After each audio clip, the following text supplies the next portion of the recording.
Let's get rolling. Pressured by Hutchinson, he goes down again.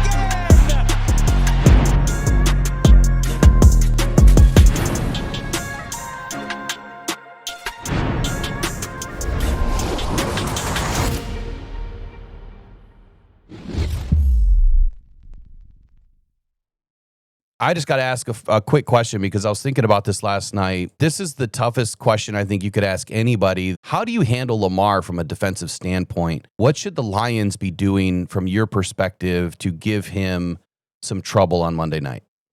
I mean, historically, you do have to get pressure to an extent, but it's always a risk reward.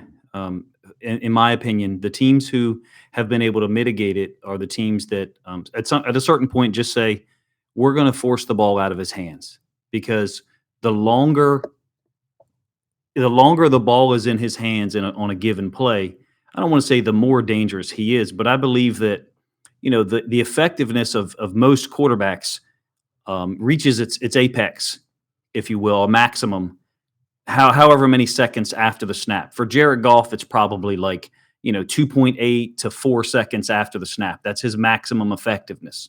Do you know what I mean? Like getting rid of the ball. I got you. Yep. For Lamar, that extends to I don't know, 6 seconds, 7 seconds after the snap, because of his ability to hurt you with his legs. Now, something last week against the Browns, something was going on from a lower body standpoint. We didn't call many option plays at all. That was obvious in some of the situations where we normally do. So, to be honest with you, you may be getting a 90% version of Lamar in terms of mobility in that way. The Browns have played a ton of man against us for years, and it's been effective. They played it last week. They rolled the boundary side safety down, played a lot of man because they can win with 4.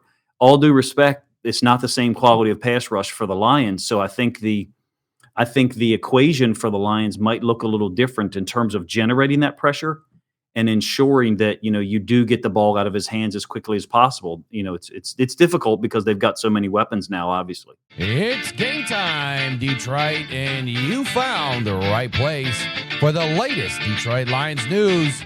So hop on in and take the ride to Super Bowl 60 with Rockhound Detroit Lions. Join Will Rock, Eric Rintamaki, and Riley O'Brien today on the Rise and Grind Morning Show. Obviously, the Lions are in a little bit of a transitional phase, not knowing if Marcus Davenport is in Monday or not. Likely that he's out, but not knowing the extent of his injury. But even with a healthy Davenport, Aiden has not looked the same yet. And I don't know if you've had a whole lot of opportunity to kind of watch what the Lions are doing. Reader's getting double teamed 88% of all pass rush snaps right now. Aiden's been fielding about 67%. So my next question for you, which rolls right into defensive line pressure here, what is an ideal defensive alignment for the Lions? I mean, understanding and knowing that those two guys are going to get pressured, at least from the offensive line with double teams. I had this wild idea, like, why wouldn't you just stack those two next to each other primarily the whole game? It's not like you're going to double team two guys on the same side of the line. I guess give us your thoughts there and what you would do or not do if you're the Lions defense. Yeah, I did a film study video on Aiden Hutchinson earlier in the week. I don't know if you guys checked it out. And we all do this. Those of us that try to, evaluate the game and talk about it, there's a ceiling for our knowledge, right? So with Aiden Hutchinson, what do we remember from last year? We remember an absolute destroyer, defensive player of the year. In my opinion, probably one of the top 3 guys for that award. So it's a little unfair for me to say Aiden Hutchinson isn't playing as well as we've seen him before. Well, I mean, that was otherworldly stuff last year, I thought, in terms of pressures and hits. I will say that I expect Shepard to put Aiden Hutchinson on the left and match him up with Roger Rosengarten. Our offensive line is subpar. I will just be honest with you. And I'm sure that there will be people who will look at metrics, and AQ Shipley thought we were the number 1 offensive line in the NFL in week 1. I think he must have fallen asleep while the film was on of that game or something, because he didn't watch what I watched. And last week against the Browns, it was really not much better. It was far worse, in fact. The Browns defensive tackle Malik Collins dominated us. Myles Garrett gave us trouble. If I were Kelvin Shepard, I would start with Aiden Hutchinson off the left side. But there's a problem there because the system Shepard is using, in my opinion, especially with Davenport out, is going to be Hutchinson lining up to the field, the wide side of the field, and Barnes to the boundary. That's what I see him doing now because Barnes can play. Barnes can do a lot of different things, but he's not, I hope you guys don't mind me saying it. He's clearly not a high-level pass rush guy. He's got versatility. He can cover. He does a great job dropping out, and he gives you coverage versatility when you have him and Anzalone on the same side. Kind of talked about it in the offseason. So I anticipate in pass rush situations, Hutchinson being on the Lions' left to match up against Rosengarten, who's not playing well for us. When I looked at that, so I was thinking about that last night too. I did some keys to the game. It was not my best work, but when I looked at Rosengarten, I felt like his job was to really widen that arc. His job was to kind of make sure that he could kind of lead these edge rushers around Lamar, opening up that gap, right? So that you create a rush lane. And Aiden has always had this issue from my perspective where he seems to get steered easily. And I don't know if it's more so this year just because he just has not looked the same to me. I think he's still trying to feel it out a little bit. Do you see that from Rosengarten? That's his job to kind of open that arc? Yes, what you're talking about. He takes deeper drops. Super athletic tackle, great prospect. I'm not down on him at all, but he's not been playing well. I have questions about the level of preparation that our offensive line is being given at that level. So when I say that, they're 10 levels above anything I would understand, right? But at the level that we're playing at, the NFL level, against the best coaches and the best players, our offensive line has not been prepared for the last 2 weeks to play a consistent high-level 60 snaps. There's going to be at least 4 or 5 opportunities to make plays against our offensive line. And I mean big plays, game-changing plays. The Bills did it, right? They don't win that game if they don't, get the fumble on Henry, where Rosengarten and Falele aren't on the same page. Lamar actually, since Monken has shown up around week 4 or week 5 last year, Lamar's pass drops were drastically deeper than before. To me, that seemed to be a tacit admission by our coaching staff. Hey, we recognize our pass pro deficiencies, and we're going to get him on a deeper track. And if you as an edge rusher want to, take that outside rush path, then now you're possibly opening yourself up to Lamar stepping up and escaping. That's something that I think, and a handful of other people think too. We could be wrong, right? That we may just be perceiving it because we think the offensive line is bad, but it's a really good matchup, Will, because of the interior offensive line for us is weak. Our guards are weak, and I think, Tyleik Williams, DJ Reader, if Aleem McNeil were here, I would say that you've got a real advantage with the interior defensive tackles against our interior offensive line. I'm super interested in the coverages that Shepard plays. Zay Flowers is really shredding man coverage so far this year in 2 games. And so you guys major in man. The Lions major in man coverage, and that's going to help, I think, in a lot of ways. Well, Baltimore. Well, right? I understand why you're saying. I do understand why you're saying that, but keep in mind, I just watched the Browns last week basically telegraph to us, hey, we're playing man free. Okay. And the only guy who was really getting anything done consistently was Zay Flowers. Now, when we started throwing the ball downfield, that was different. Hopkins made plays, Flowers made plays. And the difference here for me is Detroit going to be able to generate the pass rush that Cleveland could with only allocating 4 players to do so? I think it's pretty obvious the answer is probably no, right? I think interior pressure, this could be an opportunity where Tyleik can do his third week, learning more of the NFL speed, getting some real opportunities to go up against, some decent offensive linemen in week 1, maybe not so much in week 2, but getting his hands up was just paramount to last week's game and utilizing every opportunity, every tool in his tool shed to make an effective play. 2 tips, right? 2 tips. 1 on 4th down that was big. That's what I see is maybe he'll have an opportunity this week to show a little bit more of what he can do as a pass rusher from the interior, as opposed to just a defensive tackle trying to get some stuffs in the run game. Which brings me to another defensive pressure type of discussion. I see one of the biggest mistakes that all teams make against Lamar, which you just pointed out, his deeper drop. If you're not mirroring his depth, where Aiden or anybody else likes to take those wide bends, if you don't mirror his drop, you create that lane and he finds it. He either steps up into the pocket and makes a rifle throw out to Flowers, or he steps up into that pocket, gets horizontal to the boundary and is able to extend that way too, or he takes off. And It's unfair. Yeah, it's really unfair. It is. It's a joystick. Yeah, it's really unfair. I mean, I've watched his career.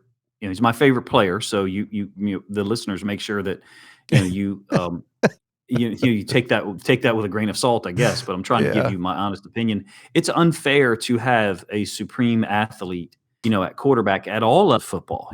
I've never dealt with it anywhere near the NFL, clearly, but when you come up against a team and the best athlete on the field for both sides is the quarterback, it's extremely difficult to mitigate that. And when he has decided, okay, I'm willing to drop back, look, and then go. When he's decided to do that, it's almost like playing 12 on 11 at times. So it is an extreme question to try to answer for Shepard. I think they'll come in with a great game plan. I think they probably looked at the Browns film and saw that, okay, if you roll the boundary side safety down, and that's what Cleveland did consistently, so you're talking about a one high look now. And there's a real deterrent that the Lions have with a one high safety look, and that's Kirby Joseph, that a lot of other teams don't have. When you have Kirby back there in a one high safety look, he can take away, your first route wherever you look as a quarterback. So I'm interested to see what the Lions' plan is. I do think they'll try to replicate Cleveland somewhat defensively, but where it becomes different, I guess, to an extent is, are you going to be able to stop the run game the same way Cleveland did in the first half? They held Derrick Henry to 5 yards on 5 carries. And, it's just difficult to imagine that happens 2 weeks in a row, no matter what quality of defense you're facing. Detroit's always been really good at stopping the run, though. Yeah, we have been really good at stopping the run. So I guess if I were to make a couple of quick comments on that, I expect the Lions to kind of sell out against the run a little bit. And at the same effort, they're trying to contain and corral Lamar from breaking free. And if we can let him beat us with his arm, and some of the throws he makes are just absolutely beautiful and critical at the same time. I was not impressed with his throwing last week in the first half. I think it's pretty obvious. Like I said, he was dealing with a lower body thing, and he had some kind of wrap around his left forearm, which to me kind of looked like an IV type situation. So he did not look right in the first half last week at all. It was pretty obvious to me. If I was to estimate what he was playing at, I'd say 85%. You're making excuses already? Is that what you're doing? No, I mean just last week.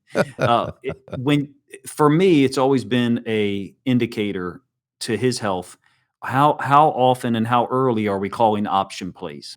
And when we don't see those called at all, I think the first one for the Ravens was mid-second quarter, and we're down trying to score a touchdown. It was after like a big completion of DeAndre Hopkins for like 50 yards where they thought they got in and they did not. So we had first and goal from the 1. We eventually run an option play with Lamar. Of course, we're trying to score. Prior to that, nothing. So that's always an indicator for me about what he might be dealing with, and that, we're just not putting him in those positions at all. I call Flowers the jitterbug for Baltimore. Like, that dude is just fun to watch. Lions have to have a good plan against him. You bring up Kirby Joseph, and you mentioned that, the single high safety look. This is a look that I absolutely despise. I really do. I've seen Kirby get beaten this so many different ways where maybe he's not picking up the right route. And I could be totally wrong on that because I'm watching it sometimes from the game and I don't get back to watch all the film. I just feel like when we're in that single high safety look, man, we seem to get exposed sometimes. And I don't know if we're missing the handoff, if they're trying to hand off a route across the middle of the field and it's not getting picked up at the right time. Or I really want to see us in cover 2, cover 3, a little bit more zone in this game, but you can do a little bit of man inside a little bit of zone, and I'm thinking that the Lions need to be very fluid in that. Exactly what they did against the Bears. It was almost every other play. It was man, it was zone. It was man, it was zone. And I love that look from them. I have not seen that from the Lions in quite a while because it was always man 67% of the time and blitz another 48% of the time. And yeah, you can't blitz against the RPO. That's my biggest takeaway from the RPO is you can't blitz. Now, whether the Ravens use a true RPO or not, I'll let you explain that. But why or why not should you blitz against the RPO? How do you blitz against the RPO? or how would you blitz against the Ravens? Because the Lions are known to use a lot of blitz packages. Yeah. What do you think makes the most sense?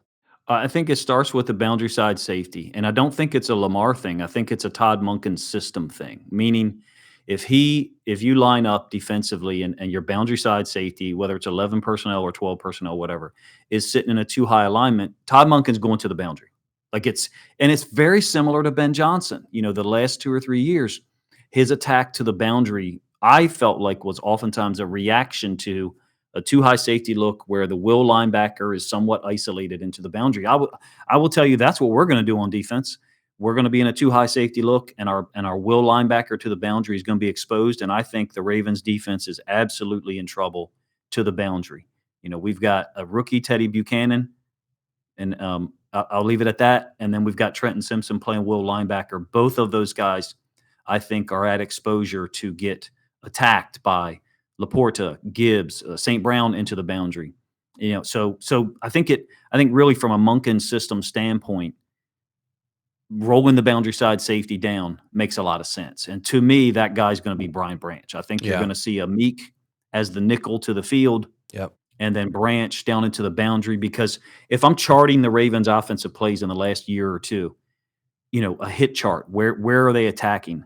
It seems like a lot of it is to the boundary. Again, very similar to Ben Johnson. It seems like when things go to a one high safety look, that kind of changes. That percentage, I should say, pattern kind of changes. And I'm not in Monken's brain. I've never talked to him in my life, but watching the system, he really has a lot of plays designed to go to the boundary when you're in a too high safety look. And a lot of those are run concepts. Basically, I hate to be this simplistic, but kind of subtracting a guy from the run fit to the boundary. Oh, we're going to run over there. And, with Henry, it's like Gibbs, different players, obviously, because of size and speed. But if you get them to the line of scrimmage untouched, defense is really in trouble. And those are the two guys that I know everybody's talking about Goff and Lamar, but Gibbs and Henry, those are the two guys that I've looked at leading into this game. Like, if either the Lions defense or the Ravens defense can hold one of those guys down somehow, then they're really on their way to their step one, I guess, to slowing down the other team's offense. I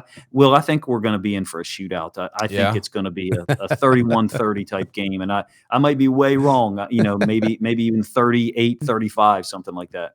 Well, you just mentioned two of the biggest playmakers for both teams and in totally different styles. So it's very difficult to contain a Derrick Henry because you don't need just one. You need three guys to take him down. So there's the physical factor. And then you have Gibbs on the other side with the speed factor that, to your point, you get to that outside edge and you're untouched. That's an automatic 10 usually, if not more. And good luck that if you miss one tackle, an arm tackle with Derrick Henry, there goes another 10 or 20, and he's not going to outpace you in the long game. You'll end up catching up to him, but man, he's a tough guy to get down. What I noticed last year when they picked up Henry was whether it was an option concept or whether it was regular run plays, if you want to call it, what would be 5 or 6 yard gains under our previous running backs. And we had some good ones. I mean, Gus Edwards, a good player. J.K. Dobbins, super talented when he's healthy. When Derrick Henry got there, some of those, they were still 5, 6, 7 yard gains, but he's so strong and so well conditioned. Eventually, they became 10, 12 yard gains, and he would pop one. His vision and ability to set up blockers, I'm not capable of understanding all of it. I'm just capable enough to recognize it and go, oh, he's hedging over here because he understands where the run fit is happening in there. He's trying to get that guy to flow over the top so he can bring it back. And he's doing all that in 0.3 seconds. And he's not the only running back that does it, but with the size and the speed and the athleticism and the training regimen that gives him such great conditioning, along with great vision, now he's had 2 fumbles this year. So for Ravens fans, it's natural to say, hey, if we give Henry the ball 22 times this game, is he going to fumble one? Is he going to turn one over? He hasn't done that historically. I don't think prior to week 1 he had a fumble since 2023. We've got 2 in 2 weeks. It's a small sample size, I know, but it's just something to notice. Lions are emphasizing punching the ball out. Kevin Shepherd's defense it's a primary point of emphasis this season to be knocking the ball. It'll be interesting to see if they can muscle one away from Derrick Henry here in week 3. Meek Robertson, so you're talking about Zay Flowers and his ability to really mess up a defense. Is this an Meek and a Zay Flowers type of a matchup? That's kind of what I saw going into this, but you were talking Zay to the boundary. So where does this line up Well, for Amik Robertson? they Is move this him now around. Brian Branch? I think as highly as I think of Brian Branch, I feel like in repeated exposure to man, I'm talking about 8 or 10 reps over the course of a game, that Flowers could give Branch trouble. Oh, yeah, And for sure. two or three plays where Branch is on him, and in certain situations, Branch is a superb player. He should have been one of the top 100 players in the NFL. I think that's obvious. Oh, yeah. I love the Amik and Flowers matchup. Yep. Amik is just he reminds me of guys I grew up with. He's just so hostile and competitive and professional. When last year when he transitioned to outside corner because of injuries to CD3 and others, and then he played so well. It was just beautiful to see someone be willing and then able to move from nickel to outside corner. So I think it's a great matchup. Zay is going to get protected releases, just like a St. Brown, meaning he's in motion and you're not able to really touch him, and that makes it really difficult because he's got great feet, just like St. Brown. He's very agile.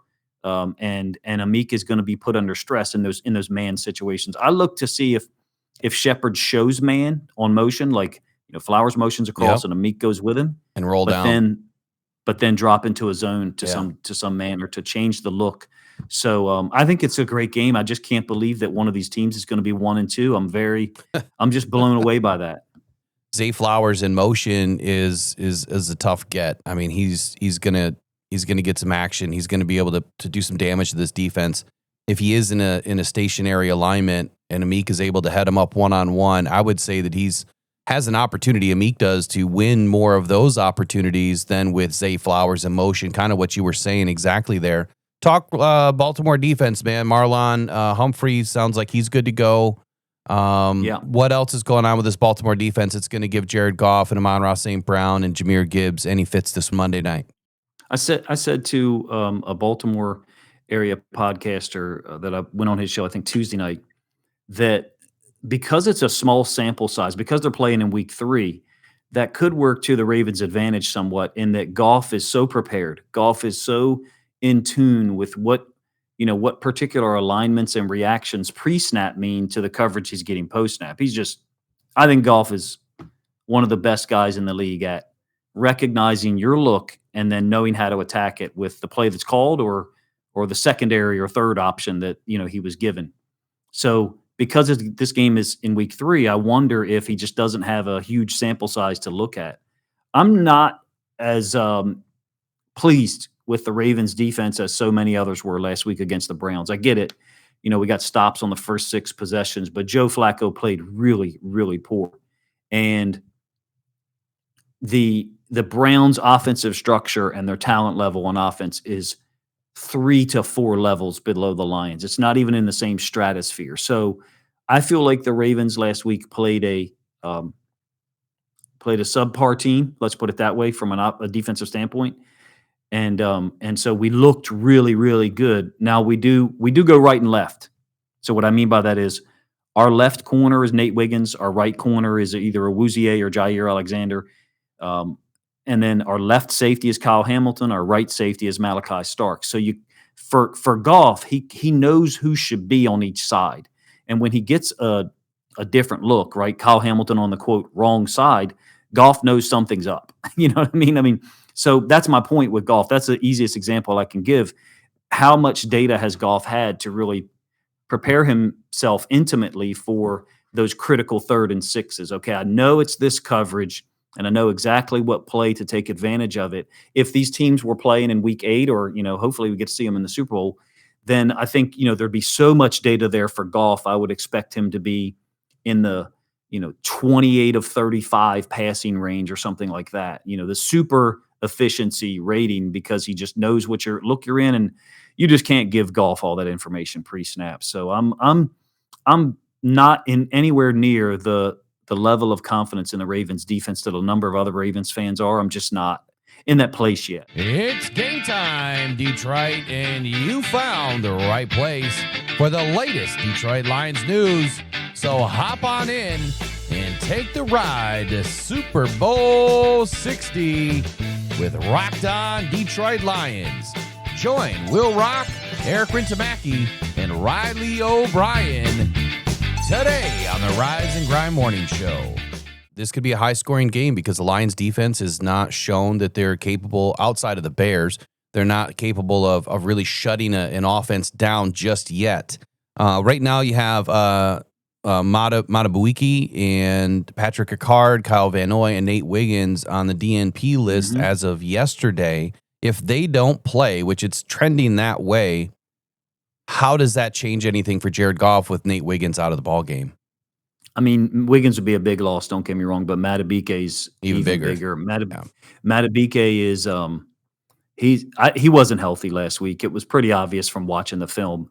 Certain things happened last week with him that never happened, and just from watching him play since he got drafted, I think in 2020, it was, I think, an ankle for Matabike 3 weeks ago or something. And then I think last week was a neck. I don't know if it was, a stinger. I have no idea what it was, but he didn't practice yesterday, and that is alarming. Now, the Ravens do have other good defensive tackles. Don't get me wrong. Jenkins is a really solid veteran. Travis Jones is a monster who's very underrated, I think, nationally, because he doesn't generate sacks. I think Matabike has 2 sacks. It's Matabike's play against the run that really, I think, is a determining factor here. When Matabike and Travis Jones are on the field together, they are extremely difficult to deal with and disruptive. So if Matabike was to not play, and on any given snap or series, we don't have Travis Jones on the field, drastically different interior defensive line for the Ravens than what you could have on paper if everyone's healthy. So I think that's a big factor, because a healthy Matabike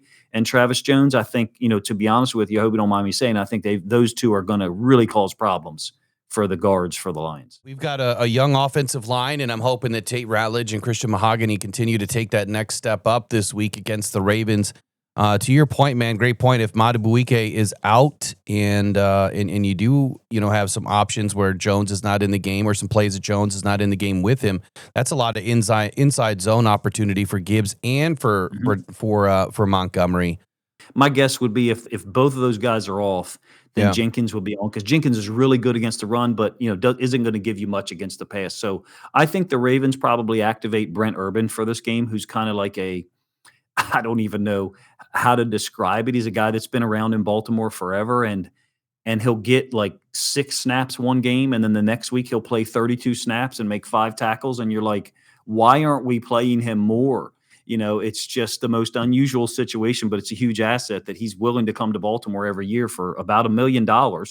And weeks like this, when other defensive tackles might be out, he could go in and he could play well. He's a really interesting player to me. He always has been. So I'm just fascinated by this game, Will, and I'm looking forward to it, but I'm kind of not. It's like it's kind of like a movie that you love, but you kind of know the ending and you're not a huge fan of it.